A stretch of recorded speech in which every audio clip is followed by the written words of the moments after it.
इस वक्त अगर हम दुनिया भर की एशियाई टीम्स की बात करें जो क्रिकेट में एशियाई मेंबर्स हैं, अगर आप उसमें देखेंगे तो नो डाउट कि सबसे स्ट्रॉन्गेस्ट और सबसे बेहतरीन टीम जो है वो दो टीमें निकल कर आती हैं, वो है स्कॉटलैंड और नीदरलैंड। और इन दो टीम्स ने कई बार ये कहीं ना कहीं प्रूव किया है कि आखिर ये दोनों टीमें जो है ये दोनों टीमें जो है आखिर क्यों बाकी सारी एशियाई टीमों से बहुत ही आगे कहीं ना कहीं है। अगर आप हर चीज में देखें, चाहे आप बड़े इवेंट्स में परफॉर्मेंस की बात देखें, फुल मेंबर्स के खिलाफ परफॉर्मेंस की बात देखें, या फिर ओडीआई वगैरह में मैच मैच हार जीत की बात देखें, टॉप टीमों को हराना देखें, या फिर कोई इवेंट पे टॉप करना देखें, शेड्स की इवेंट पे अगर हम बात करें, जैसे आप देखें पिछला उससे पहला जो हुआ था वर्ल्ड लीग चैंपियनशिप जो हुई थी उसे जीत कर नीदरलैंड जो है वर्ल्ड कप सुपर लीग खेलने के लिए क्वालिफाई किया था। और फिर पिछला जो वर्ल्ड कप लीग 2 हुआ उसमें सारे एशियाई टीमों में टॉप किया स्कॉटलैंड ने और वो उसकी भी चैंपियन बनी, हमें देखने को मिलता है। तो नो डाउट कि बाकी जो एशियाई टीम्स हैं वो अपनी जगह पर हैं, लेकिन इन दो के मुकाबले वो अपने बहुत ज्यादा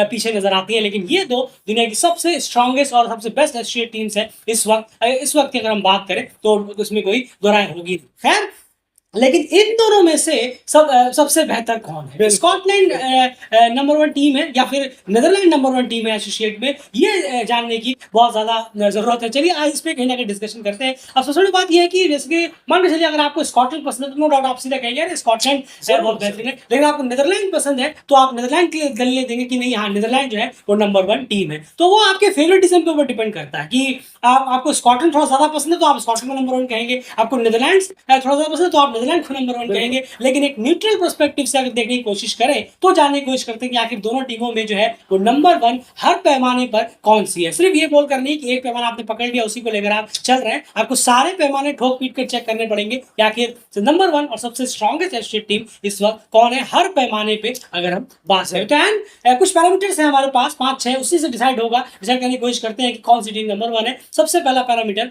क्या है और उसमें जीत किसकी होगी? जरूर। अब पहला पैरामीटर जो है वो है ओडीआई के स्टैट्स। अगर हम ओडीआई के मैचों पर गौर करें कि इन्होंने कितने मैचेस खेले हैं और कितने जीते हैं और कितने world cup 50 over world cups में भी कितने इन्होंने खेले हैं, अगर इस पर गौर करें तो ये इनके कुछ नंबर्स हैं। स्कॉटलैंड 160 ओडीआई अब तक इन्होंने खेले हैं, जिसमें 72 में जीत मिली है और 45% विनिंग परसेंटेज है, और ओडीआई वर्ल्ड कप इन्होंने 3 बार अब तक खेला है।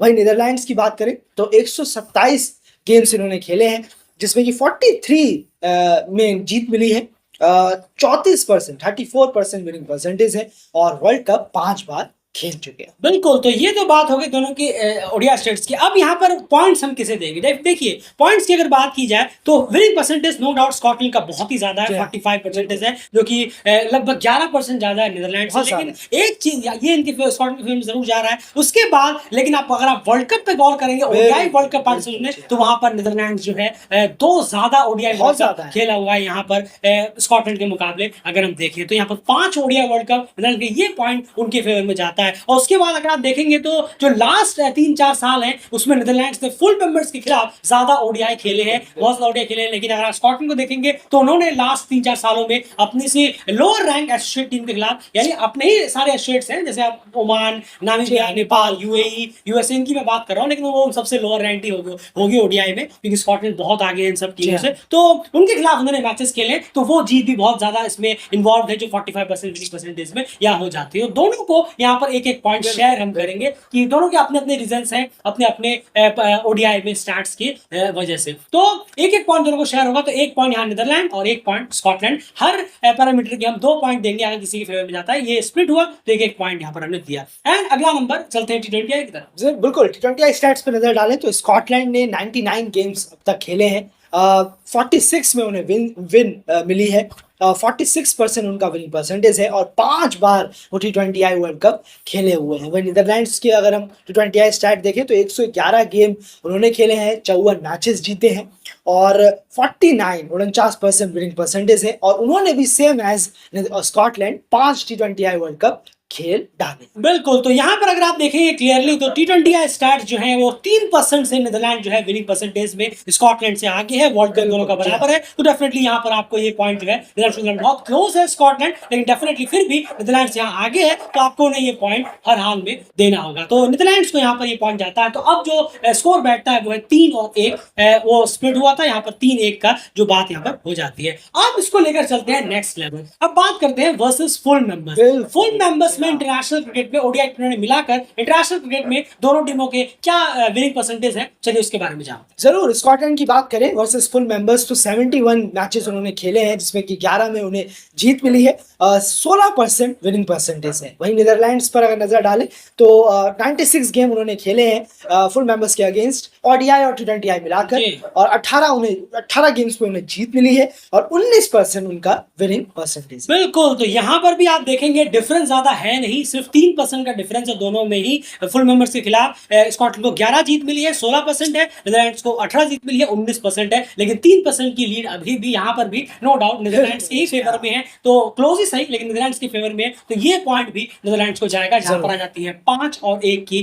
बात। तो अब तक जो हमने आपके सामने रखे 3 पैरामीटर, उसमें से 2 नीदरलैंड ने जीता और 1 स्प्लिट हुआ, तो कुल मिलाकर 5 पॉइंट्स नीदरलैंड के फेवर में है और 1 जो है 5 पॉइंट नीदरलैंड, 1 पॉइंट स्कॉटलैंड अभी तक की बात करेंगे। उसके बाद अब बात करते हैं इवेंट स्टैट्स की। जी हाँ, इवेंट स्टैट्स से हमारा मतलब है कि कितनी बार वर्ल्ड कप क्वालिफायर खेले हैं, कितनी बार और world cup ODI world cup में कितनी जीत आई है, टी20 वर्ल्ड कप्स में कितनी जीत आई है, ये सब भी बहुत इंपॉर्टेंट पैरामीटर्स है। सिर्फ ये नहीं कि अपने ओडीआई टी20 पैरामीटर आपने रख दिया, जैसे शुरू में ही आपसे कहा था हर पैमाने पर चेक करना होगा। सिर्फ ये नहीं कि आपने एक आध नंबर उठाकर उस पर बात कर ली कि हाँ ये नंबर 1 है। अब इस पैमाने की बात करते हैं, इसमें कहाँ कौन कितने पाने में। जरूर, स्कॉटलैंड को अगर हम देखें इवेंट्स के स्टैट पर नजर डालें तो वर्ल्ड कप क्वालिफायर स्कॉटलैंड ने 14 खेले हैं, ओडीआई वर्ल्ड कप क्वालिफायर दोनों ओडीआई मिलाकर हम यहाँ कह रहे हैं।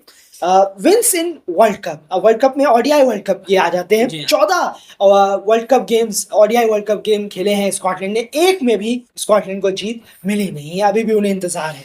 टी20 वर्ल्ड कप में अगर हम देखें स्कॉटलैंड को तो 22 गेम्स उन्होंने टी20 वर्ल्ड कप में खेले हैं, जिसमें कि सिर्फ 7 में स्कॉटलैंड को जीत मिली है। और वहीं नीदरलैंड्स को अगर हम गौर करें तो वर्ल्ड कप क्वालिफायर वो 18 खेले हैं और वर्ल्ड कपों में विन ओडीआई टी20 मिलाकर 29 गेम में 4 मैच उन्होंने, ओडीआई वर्ल्ड कप, जी हाँ माफ कीजिएगा, ओडीआई वर्ल्ड कप है, 29 गेम में 4 मैचेस में उन्हें जीत मिली है।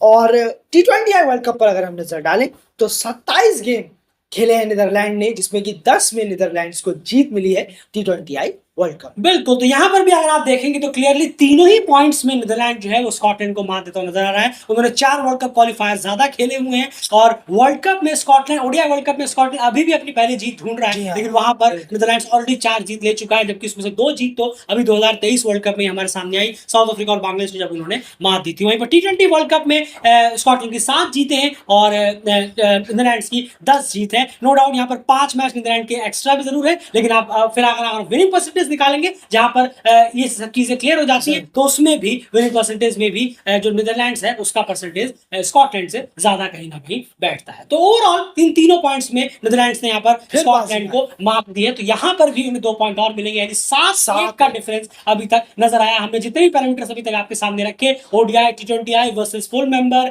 वर्ल्ड कप्स में जीत वीत, सारे इवेंट्स को हमने अब तक कवर किया, 7-1 अब तक हो जाता है। और अब एक लास्ट बचा हुआ है, उसकी बात करते हैं, वो है इन दोनों का आमना सामना जब होता है इंटरनेशनल क्रिकेट में, तो आखिर इसमें जीत किसको मिलती है। ये बड़ा इंटरेस्टिंग नंबर है। नीदरलैंड 7-1 से आगे जरूर बढ़ गया है, लेकिन ये नंबर्स उनको भी हैरान जरूर करेंगे। बिल्कुल सही कहा आपने। और अगर देखें स्कॉटलैंड वर्सेस नीदरलैंड क्रिकेट में अब तक इंटरनेशनल क्रिकेट में 27 बार भिड़े हैं आमने सामने, दोनों फॉर्मेट मिलाकर, और जिसमें कि 17 मैचेस में स्कॉटलैंड को जीत मिली है और 10 मैचों में नीदरलैंड्स को जीत मिली है। तो ये बहुत बड़ा एक जो अंतर है, डिफरेंस है कहना होगा, जो स्कॉटलैंड ने अपनी तरफ काफी अच्छी तरीके से खींचा हुआ। बिल्कुल हेड टू हेड में डोमिनेट करता हुआ नजर आया है इंटरनेशनल क्रिकेट में। ओडीआई ने मिलाकर स्कॉटलैंड जो है वो नीदरलैंड्स के ऊपर, ये स्टैट्स कहीं ना कहीं बयान कर रहे हैं, 2 पॉइंट यहाँ स्कॉटलैंड को जाएगा, तो 7-3 से नीदरलैंड्स इस कंपैरिजन को जो है वो कंप्लीट करता है अपने फेवर में। देखिए, 2 जो सबसे बड़े जो चीजें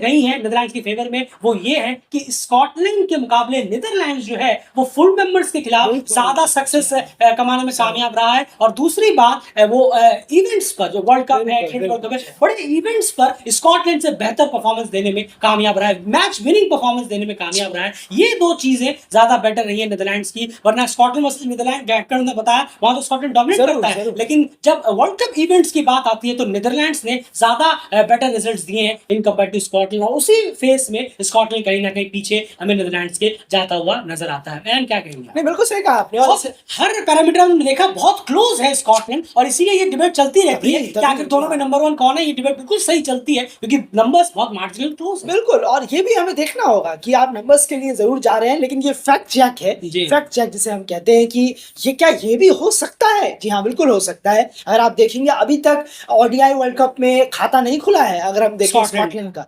14 गेम्स खेल चुके हैं, तो ये अपने आप में एक सोचने वाली बात है। वर्सेस फुल मेंबर्स के खिलाफ भी वो नीदरलैंड्स के अगर हम देखें एज कंपेयर में पीछे चल रहे हैं। इवेंट्स पर भी अगर हम देखें किस तरीके का उनका रहता है पार्टिसिपेंट जीतने का रिकॉर्ड, तो वो भी उतना कोई खासा अगर हम देखें एज कंपेयर टू नीदरलैंड की यहाँ बात हो रही है। इस बहकावे में मत रहिएगा, दोबारा से समझाते, क्योंकि बहुत से व्यूअर हैं जिन्हें शायद ये समझ में ना आया कि हम स्कॉटलैंड नीदरलैंड की और टीमों के साथ बात कर रहे हैं। बिल्कुल नहीं, बिल्कुल नहीं। ये बाकी तो शुरू में हमने कह दिया, बाकी सब टीमों से ये दोनों बहुत आगे हैं टीम। तो इसलिए as compared to Netherland, Scotland को अभी इन दो ग्राफों में और वर्क करना होगा, इवेंट्स पर दोनों फॉर्मेट्स के और वर्सेस फुल। बिल्कुल सही कहा आपने, क्योंकि इवेंट्स पर बात करें तो नीदरलैंड्स ने कुछ अच्छे रिजल्ट्स दिए हैं, स्ट्रॉन्ग रिजल्ट्स दिए हैं in compare to Scotland. Performance Scotland की कहीं ना कहीं अच्छी हुई होगी, लेकिन एट द एंड जो रिजल्ट्स है वो भी मैटर करते हैं। जैसे हमने देखा कि रिसेंटली ऑस्ट्रेलिया के खिलाफ उनकी परफॉर्मेंस अच्छी हुई, लेकिन रिजल्ट उनके फेवर में आया नहीं। इंग्लैंड के खिलाफ 90 पे 0 थे, जबरदस्त परफॉर्मेंस जा रही थी, लेकिन वो मैच वॉश आउट हो गया। और इससे पहले की बात भी करें तो इतना खासा नहीं गया था। जो पिछला 2022 का वर्ल्ड कप था, उन्होंने वेस्ट इंडीज को हराकर शुरुआत की, लेकिन नेक्स्ट राउंड भी नहीं क्लियर कर पाए, नेक्स्ट राउंड तक नहीं पहुंच पाए। वो एक भारी सेटबैक था। फिर उसके बाद सुपर 12 में टीम जरूर पहुंची पिछले वाले में, जहां उन्होंने 2021 को हराया, लेकिन सुपर 12 में फिर उनकी खासा जीत नहीं मिली। सिर्फ एक जीत मिली थी नाइजीरिया के खिलाफ, तो वहां पर वो अफगानिस्तान वगैरह को हराने की कोशिश कर सकते थे। तो ये थोड़ी सोचने वाली बात जरूर आ जाती है। तो इवेंट्स पर नीदरलैंड्स उन पर ज्यादा भारी पड़ता है। ये चीज स्कॉटलैंड को थोड़ा सा नीदरलैंड्स अभी पीछे करे हुए, वरना 7-3 के रेशियो से डेफिनेटली नीदरलैंड्स जो है वो इस कंपैरिजन को जीतता हुआ नजर आता है। हमारे इस जो सारे पैरामीटर के कंपैरिजन हमने आपके सामने रखा। अब डेफिनेटली शुरू में ही आपसे कहा था, अगर आपको स्कॉटलैंड ज्यादा पसंद है तो आपको स्कॉटलैंड ज्यादा लगेगा, हाँ, वो बहुत स्ट्रॉन्गेस्ट टीम है, और आपको नीदरलैंड ज्यादा पसंद। और दोनों के पास अपने जो पुल है वो बहुत अच्छे प्लेयर्स, बहुत अच्छे। अगर आप ये भी चीज देखेंगे, दोनों के पास, स्कॉटलैंड के पास भी एक से बढ़कर एक दमदार प्लेयर्स का पुल है। वो एक पुल जाता है, दूसरा पुल आता है, वो भी बड़ा स्ट्रॉन्गेस्ट है, क्योंकि उनका डोमेस्टिक इस लेवल का हमें नजर आता है, काउंटर रखते हैं। और नीदरलैंड्स में भी ये है, उनकी भी जो आने वाले प्लेयर्स होते हैं उनके पास भी काफी दमखम है कि वो भी अच्छे खासी टीम के रिजल्ट्स निकाल सकते हैं। बस तो यही कंपैरिजन कहीं आपके सामने हम रखना चाहते थे। अब एट टाइम आपको देखना है कि ये सारे न्यूट्रल एस्पेक्ट के बाद आपकी क्या राय है, कमेंट बॉक्स में जरूर रखिए। बाकी इसमें पहले ही कहा, लोग फेवरेटिज्म की तरफ ज्यादा भागते हैं। आपको अगर स्कॉटलैंड थोड़ी पसंद है तो आप स्कॉटलैंड को चूज करेंगे, नीदरलैंड पसंद है तो नीदरलैंड को चूज करेंगे। लेकिन ये जो वीडियो में हमने बातें रखी, ये प्रैक्टिकल और न्यूट्रल फैंस के लिए है, जो थोड़ा समझने की कोशिश करें कि हाँ, आखिर रियलिटी ग्राउंड्स पर चेक करें अगर सारे पैमानों पर, तो कौन किस पर भारी है। तो नीदरलैंड इस मुकाबले स्कॉटलैंड से थोड़ा सा 19-20 हम नहीं कहते हैं, तो 20 नीदरलैंड है, 19 ही स्कॉटलैंड है। बस ये जरूर याद रखिएगा। बाकी एशियन टीमों से तो बहुत दोनों आगे हैं हर पैरामीटर में, कोई पैरामीटर उठाकर आप देख लीजिए। फिलहाल इस वीडियो में